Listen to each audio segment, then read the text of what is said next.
ఈరోజు పొద్దున్నే 4కే లేవాల్సి వచ్చింది. ఒక గొప్ప వ్యక్తికి ఆర్డర్ ఫాలో అప్ అనేది ఉంది. సో నిద్ర వస్తుంది కాబట్టి తొందరగా జిమ్ చేసి సాయి సందీప్ విల్లాస్కి అయితే బయలుదేరడం జరిగిందండి.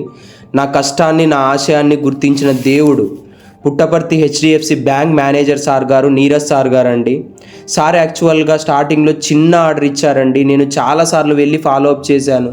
సార్ గారితో అన్నాను, సార్ మీరు మేనేజర్ సార్ గారు కదా, మా వీడియోస్లో షూట్ చేయొచ్చు కదండి సార్, రావచ్చు కదండి సార్ అని అడిగాను. ఎందుకో ఎమోషనల్గా అడిగినాను. Sir no reply. ఆ నెక్స్ట్ డేనే ఒక అతి పెద్ద ఆర్డర్ అయితే సార్ ఇచ్చారండి. నాకైతే మాటలు రాలేదు. క్వాలిటీ చెక్ చేస్తున్నప్పుడు సార్ విండో బ్లైండ్స్ చాలా బాగున్నాయి సార్ అని అన్నానంతే. మీరు బ్లైండ్స్ అండ్ వాల్పేపర్స్ కూడా చేస్తారా నవీన్, చెప్పుంటే నేను మీకు ఆర్డర్ ఇస్తుంటే కదా నవీన్ అని అన్నా. ఆ మాట వినగానే సార్ ఏదో తెలియకుండా ఏదో సపోర్ట్ చేయాలని అన్నట్టు నాకు అనిపించింది. సార్ ఎందుకు సార్ అని అడిగాను. అండ్ ₹1 కూడా నెగోషియేట్ చేసుకుంటే ఎంత మాట్లాడింటే ప్రాజెక్టు మొత్తం అమౌంట్ అలాగే సార్ కట్ట తీసి ఇచ్చారు. ఎందుకని మళ్ళీ అడిగాను సార్కి. అనంతపూర్లో ఒక బ్రాంచ్ అని చెప్పావు కదా Naveen, all the best Naveen, best of luck, ఇట్లే కష్టపడు అని బ్లెస్సింగ్స్ అన్నారు. ఇంకంతే మాట్లాడింది అసలుకి సారు. సార్ నాకు అసలు నో వర్డ్స్ సార్. మీ సపోర్ట్కి ఏదో బాబానే మిమ్మల్ని నా లైఫ్లోకి పంపించారేమో అనిపిస్తుంది sir. No words at all sir. Life long మర్చిపోను మిమ్మల్ని. నా ఆశయాన్ని సార్ గుర్తించారు, విద్యార్థుల ఆశయాన్ని నేను గుర్తించాలి కదా. ఇక్కడ ప్రాఫిట్స్ చూసుకోకుండా నాకు ఎంతైతే ఖర్చు అవుతుందో విద్యార్థులకు అంతటితోనే పెట్టి మంచిగా చాలామందికి సీట్లు తెప్పించాలనేది నా ఆశయం. ఎదుటోరి ఆశయం వాళ్ళకి తెలియదు, కానీ గుర్తించినప్పుడే తెలుస్తుంది. ఇప్పుడు నాకు సార్ ఎలాగ చేస్తున్నారు, నేను స్టూడెంట్స్కి అలాగ చేస్తున్నాను.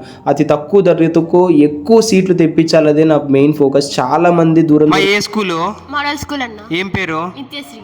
ఓకే. ఏ క్లాస్ జరిగింది మధ్యాహ్నం? మ్యాథ్స్ అన్న. 2 క్లాసులు బాగా అర్థమైనాయా? అర్థమైనాయి. ఓకే. ఆర్డిటి ఏపీఆర్ చేసి.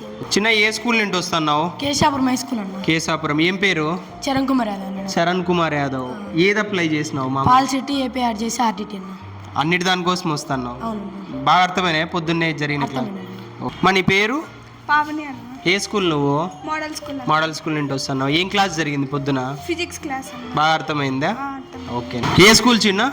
Government high school Kocheru high school. ఏ కోచింగ్ కోసం వస్తున్నావు? ఆర్డిటి, పాల్సెట్, ఎంజేపీ, గురుకులం అన్నిటికీ వస్తాను. అన్ని అప్లై చేసిన. ఓకే. ఏం పేరు నీ పేరు? షణ్ముఖ్. ఓకే. నీ టార్గెట్ ఏమి? నా టార్గెట్ ఐఐటి. ఆర్డిటి కొడితే ఐఐటికి ఈజీగా అవ్వచ్చు అని వచ్చా. Okay. Very good, very good. Rehan భాష, గురుకులం, పాల్సెట్, ఏపీఆర్. ఏం ప్రాబ్లం? జియావుల్లా. ఏం అప్లై చేసినావు జియా? పాలిటెక్నిక్. అర్థమైందా క్లాస్ ఇటు బాగా? యశ్వంత్ యాదవ్ అన్న. ఏమేమి అప్లై చేసినావు? పాల్సెట్, ఏపీఆర్ చేసిన. ఇప్పుడు కోచింగ్కి ఏ దానికి తీసుకుంటున్నావు? పాల్సెట్కి ఏపీఆర్ చేసిన. ఓకే. సో పొద్దు నుంచి క్లాసులు అర్థమైనాయా? అర్థమైనా.